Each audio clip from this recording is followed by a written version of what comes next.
बालोद जिला के गुरूर ब्लॉक स्थित गुरूर सनौद मार्ग ला बने 1 साल घलो नहीं हो पाए है और अभी ले कई जगह सड़क में डामर हा उखड़े बर शुरू हो गए हैं, जिन वजह से ग्रामीण अब्बड़ नाराज हवे कि करोड़ों रुपया खर्च होए के बाद भी ये जो सड़क है ओहा उखड़े लगे है। उक्त सड़क की लंबाई 16.8 किलोमीटर है, जिला धमतरी के मित्तल कंस्ट्रक्शन हा बनाए हवे।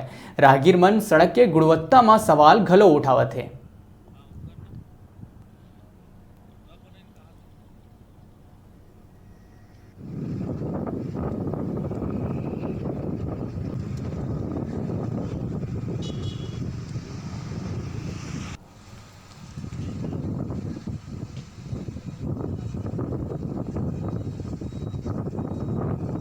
ये लगभग हमारे ग्राम के पास में है, जो करीबन 3-4 माह से बने, जो अभी भी उखड़ रहे हैं, जिससे आवागमन में आने जाने में बहुत दिक्कत हो रहे हैं। और इसमें बच्चे की पढ़ाई के लिए भी अगर आने जाने में रहता तो बहुत यातायात में बहुत असुविधा हो रहा है। स्थिति का हवे अभी रोड में एक गड्ढा है, उसमें पानी जम हो जाता है और उससे आने में दिक्कत हो रहा है।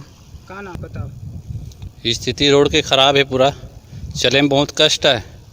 मुरूम डाल के यहाँ पर पूरा डामर डाल के पूरा रोड को रिपेयरिंग कर रहा है, 2-3 बार रिपेयरिंग कर लिया इन लोग।